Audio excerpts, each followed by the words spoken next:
Hello friends, मैं हूं आपकी दोस्त नेहा और लेकर आई हूं आपके लिए फिर से एक न्यू वीडियो। आज की वीडियो हमारी होने वाली है बीएड नोट्स के ऊपर, जो कि हमारी बुक चल रही है भारत में शिक्षा का विकास, शैक्षिक प्रणाली का विकास कैसे हुआ। पेपर नंबर है 104 और ये बुक का नेम है भारत में शैक्षणिक प्रणाली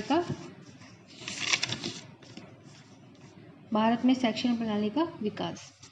तो फ्रेंड्स, ये जो नोट्स हैं वो मेरे खुद के बने हुए हैं। जब मैंने बीएड की थी तब उस टाइम मैंने ये नोट प्रिपेयर करे थे। आई होप ये नोट्स मैं आप लोगों के साथ शेयर कर रही हूँ तो आप लोगों के काम ज़रूर आएंगे। और आप जो लोग भी बीएड कर रहे हैं या करना चाह रहे हैं या जिनके भी बीएड क्लासेस नहीं हो पाती हैं किसी कारणवश, तो उनके लिए नोट्स बहुत ही इंपॉर्टेंट होते हैं। वो लोग घर बैठकर अपनी तैयारी कर सकते हैं। बीच बीच में मैं आपको बताती हूँ बीएड में जो एग्ज़ाम्स आते हैं उनको कैसे हैंडल किया जाए, कैसे उनको ट्रिकली अच्छे से आसानी से ईजी से हम कर सकते हैं और कैसे लॉन्ग क्वेश्चंस को हम बहुत ही ईजी से लिख सकते हैं। बीच बीच में मैं आपको ऐसे ट्रिक्स भी दूंगी। जब आपके एग्ज़ाम्स आने वाले हैं तो आप लोग मुझे प्लीज़ बताइए कि बीएड के एग्ज़ाम्स हैं हमारे, तो मैं आप लोग को ज़रूर आप लोगों के साथ पेपर भी शेयर करूंगी, किस टाइप का पेपर आता है और कैसे हैंडल किया जाता है। तो चलिए स्टार्ट करते हैं अपनी आज की वीडियो। आज की वीडियो में हम पढ़ने वाले हैं, अभी तक मैंने जितनी भी वीडियो इस पेपर की डाली हैं अभी तक उन सभी का लिंक आपको वीडियो के डिस्क्रिप्शन बॉक्स में मिलेगा। आज की वीडियो है शिक्षा की पाठ्यचर्या। तो भारत में जो शिक्षा की पाठ्यचर्या वैदिक काल में थी, अभी तक हम पढ़ रहे थे वैदिक काल में कैसे शिक्षा का प्रारंभ हुआ, कैसे शिक्षा कराई जाती थी और शिक्षा के उद्देश्य क्या क्या थे। तो वो सब हमने कर लिया। आज हम पढ़ने वाले हैं शिक्षा की पाठ्यचर्या किस टाइप की थी वैदिक काल में, यानी कि प्राचीन काल में। तो चलिए स्टार्ट करते हैं।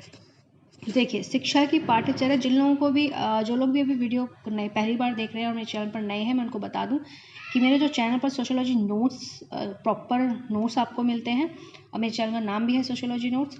और बीएड नोट्स की सीरीज़ मैंने अभी रिसेंटली स्टार्ट की थी, तो जिसमें मैंने एक बुक कंप्लीट करा दी है जो कि थी हमारी टीचिंग लर्निंग प्रोसेस।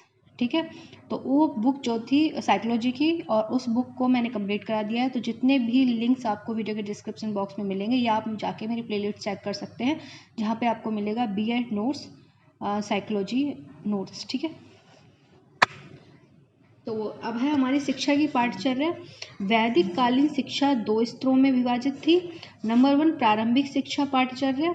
तो वैदिक काल में प्रारंभिक स्तर की पाठ्यचर्या में भाषा, छंद शास्त्र, गणना का यानी कि मैथमेटिकल का या जनरल नॉलेज यानी कि सामान्य ज्ञान, सामाजिक व्यवहार का प्रशिक्षण, नीति प्रधान कहानियों यानी कि मोरल टाइप स्टोरीज बच्चों को पढ़ाई जाती थी, कहानियों तथा संस्कृति शिक्षा का ज्ञान कराया जाता था। ठीक है, ये थी हमारी प्रारंभिक शिक्षा, यानी कि जैसे अभी हम बच्चों को करवाते हैं यूकेजी नर्सरी इस टाइप में, है ना, तो वहाँ पे इस टाइप की शिक्षा कराई जाती थी। फिर हमारा था उच्च शिक्षा की पाठ्यचर्या कैसी थी। वैदिक कालीन उच्च शिक्षा की पाठ्यचर्या को दो भागों में विभाजित किया जा सकता था।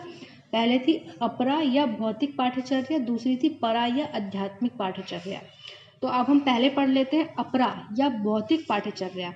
इसके अंतर्गत भाषा, व्याकरण, अंकशास्त्र, कृषि, पशुपालन, कला, संगीत, नृत्य, कौशल, कताई बुनाई, धातु कार्य एवं शिल्प, अर्थशास्त्र, राजनीतिक शास्त्र, भूगर्भ शास्त्र यानी कि पृथ्वी के नीचे का साइंस, प्राणी शास्त्र, बायोलॉजी, जूलॉजी, सर्फ विद्या, तर्कशास्त्र यानी कि जिसको आज हम रीजनिंग कहते हैं, ज्योतिष विज्ञान यानी कि एस्ट्रोलॉजी, और आयु विज्ञान एवं सैनिक शिक्षा का अध्ययन, गुरुकुल व्यवस्था, व्यायाम एवं गुरु सेवा आदि क्रियाएं सम्मिलित थीं।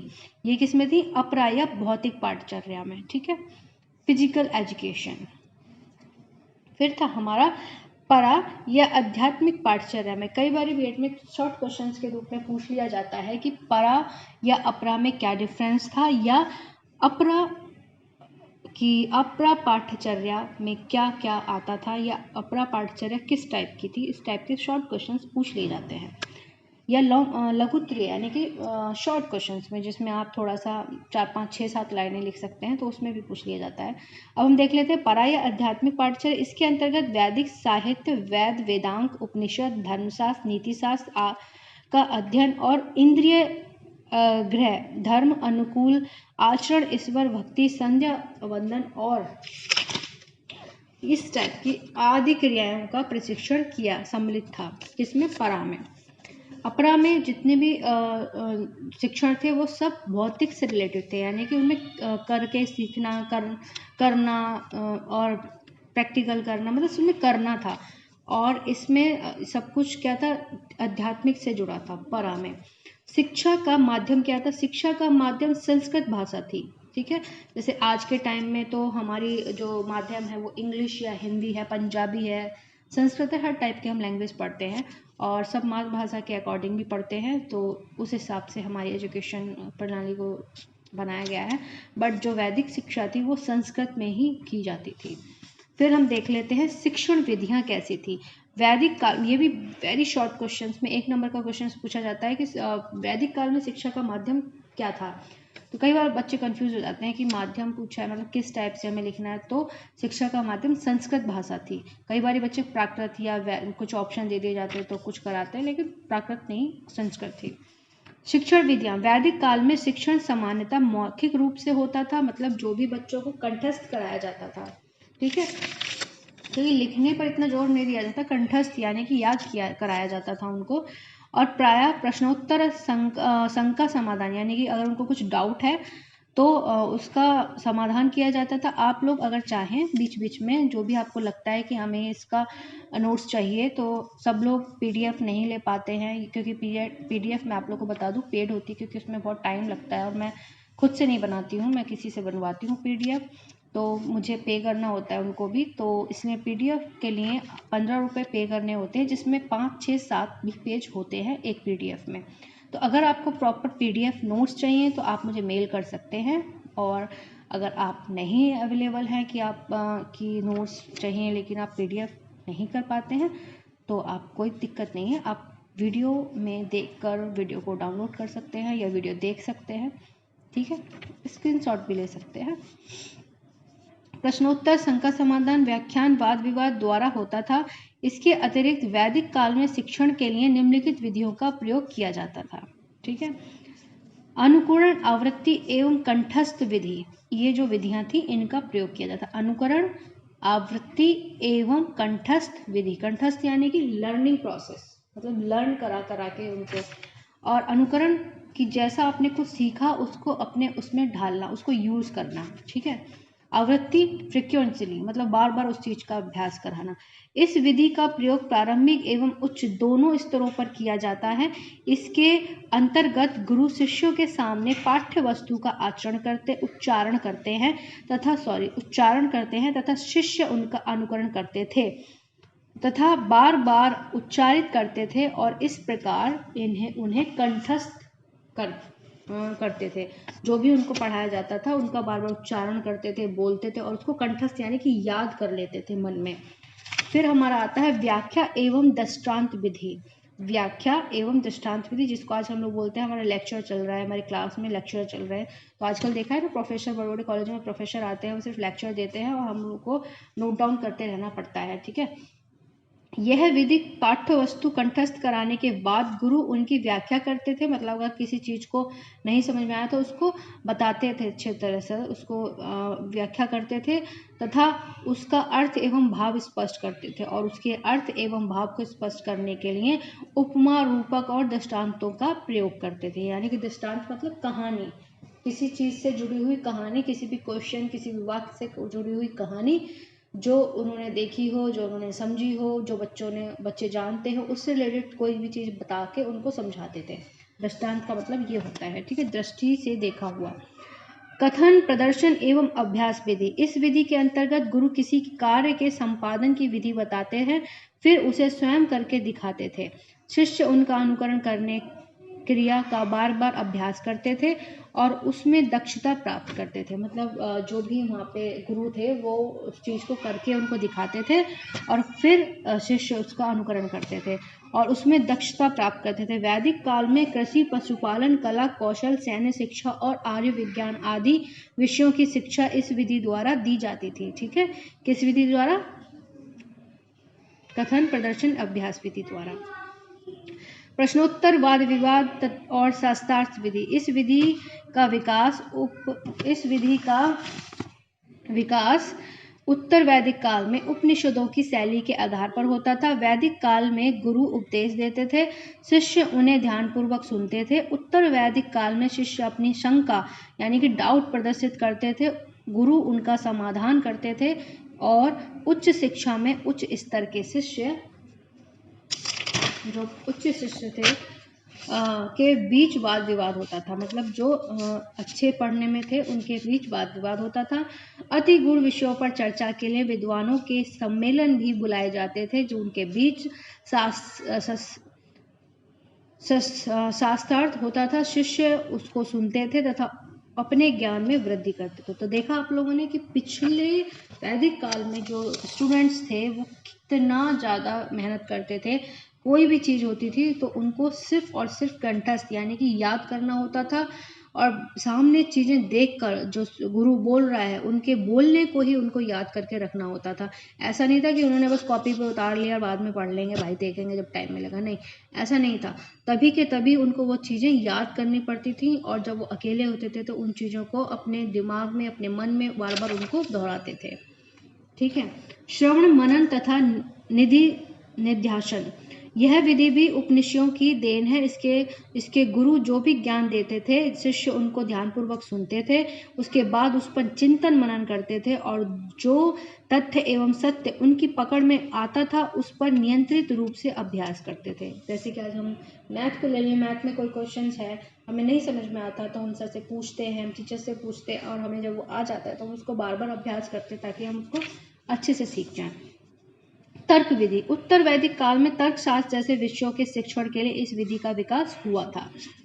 कहानी विधि, उत्तर वैदिक काल में आचार्य विष्णु शर्मा ने राजकुमारों को नीति की शिक्षा देने के लिए कहानियों की रचना की। कहानी सुनाने के बाद आचार्य शिष्यों से प्रश्न पूछते थे तथा इसका अंतिम प्रश्न यह होता था कि कहानियों से आपको क्या शिक्षा मिली। ठीक है, जैसा कि आजकल हम पहले से बच्चों को, छोटे बच्चों को हम स्टोरी सुनाते हैं, फिर जब थोड़े बच्चे बड़े हो जाते हैं, फर्स्ट सेकंड क्लास में आ जाते हैं, तो हम बच्चों को स्टोरी सुना के उनसे पूछते हैं कि आपको इस शिक्षा से क्या मिला, या हम बोलते हैं कि इस क्वेश्चन को आप लिखो कि इस शिक्षा से, इस कहानी से आपको क्या समझ में आया, है ना।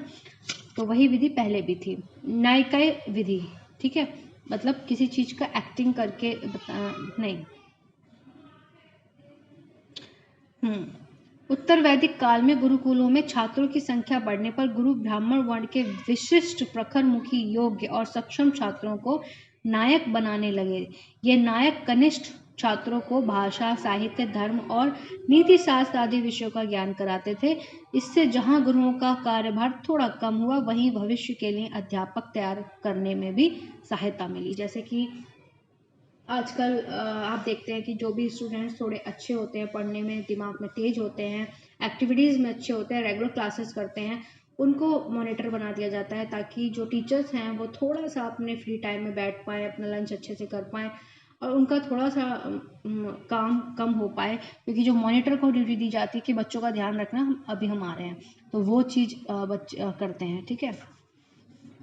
अनुशासन विधि, प्रारंभ में वैदिक काल में अनुशासन से तात्पर्य शारीरिक, मानसिक और आत्मचरित्र से लिया जाता था। शारीरिक अनुशासन का तात्पर्य था ब्रह्मचार्य व्रत का पालन करना, यानी कि ब्रह्मचार्य यानी कि बिल्कुल किसी भी चीज़ से, किसी भी गलत चीज़ से दूर रहने को कहते हैं। ब्रह्मचार्य व्रत का पालन करना, श्रृंगार न करना, सुगंधित चीज़ों का प्रयोग न करना, नृत्य और संगीत में आनंद न लेना, मादक पदार्थों का सेवन न करना, जुआ न खेलना, गाय न मारना, झूठ न बोलना और चोरी न करना, चुगली न करना। मानसिक संयम का अर्थ इंद्रिय निग्रह, सत्य, अहिंसा। आजकल तो जबकि ये सारी चीज़ें ही लोगों में बढ़ी हैं। अचेत, चोरी न करना और ब्रह्मचर्य का पालन करना तथा काम को, योग, मोह और माया से दूर रहना। ठीक है, लेकिन आज के टाइम में यही सब चीज़ें छोटे छोटे स्टूडेंट्स में भी देखने को मिलती हैं, कॉलेज के स्टूडेंट्स में भी देखने को मिलती हैं। तो वो जो सारी जो संस्कार हैं, वो जो चीज़ें हैं जो वैदिक काल में थी, वो अब इस टाइम में बहुत ही कम देखने को मिलती हैं। फिर आता है हमारा आत्मिक संयम से तात्पर्य था आत्मा के स्वरूप को पहचानना, सब में सकारात्मक भाव देखना, सबके कल्याण के लिए कार्य करो। उत्तर वैदिक काल में थोड़ी सी कमी हुई, इसमें गुरु आदेश एवं गुरुकुल के नियमों का पालन करना ही अनुशासन माना जाता था। विशेष परिस्थितियों में दंड का भी प्रावधान था। ठीक है, तो फ्रेंड्स ये था हमारा कि शिक्षण प्रणाली किस टाइप की थी वैदिक काल में, शिक्षण विधियां किस टाइप की थी वैदिक काल में, हमने ये देखा, और शिक्षा की जो पाठ्यचर्या थी वैदिक काल में वो कैसी थी। तो वीडियो अगर पसंद आई तो उसको लाइक शेयर जरूर करें, और नेक्स्ट वीडियो में हम पढ़ेंगे शिक्षक और स्टूडेंट, यानी कि टीचर और स्टूडेंट, शिष्य और शिक्षक कैसे थे वैदिक काल में, उनका क्या कार्य था, इसके बारे में हम नेक्स्ट वीडियो में पढ़ेंगे। नेक्स्ट वीडियो को देखने के लिए चैनल को सब्सक्राइब कीजिएगा, और अगर आपको वीडियो जरा सी भी पसंद आई है तो उसको आगे जरूर फॉरवर्ड और शेयर करिए ताकि और लोगों की भी हेल्प हो पाए। Thank you so much.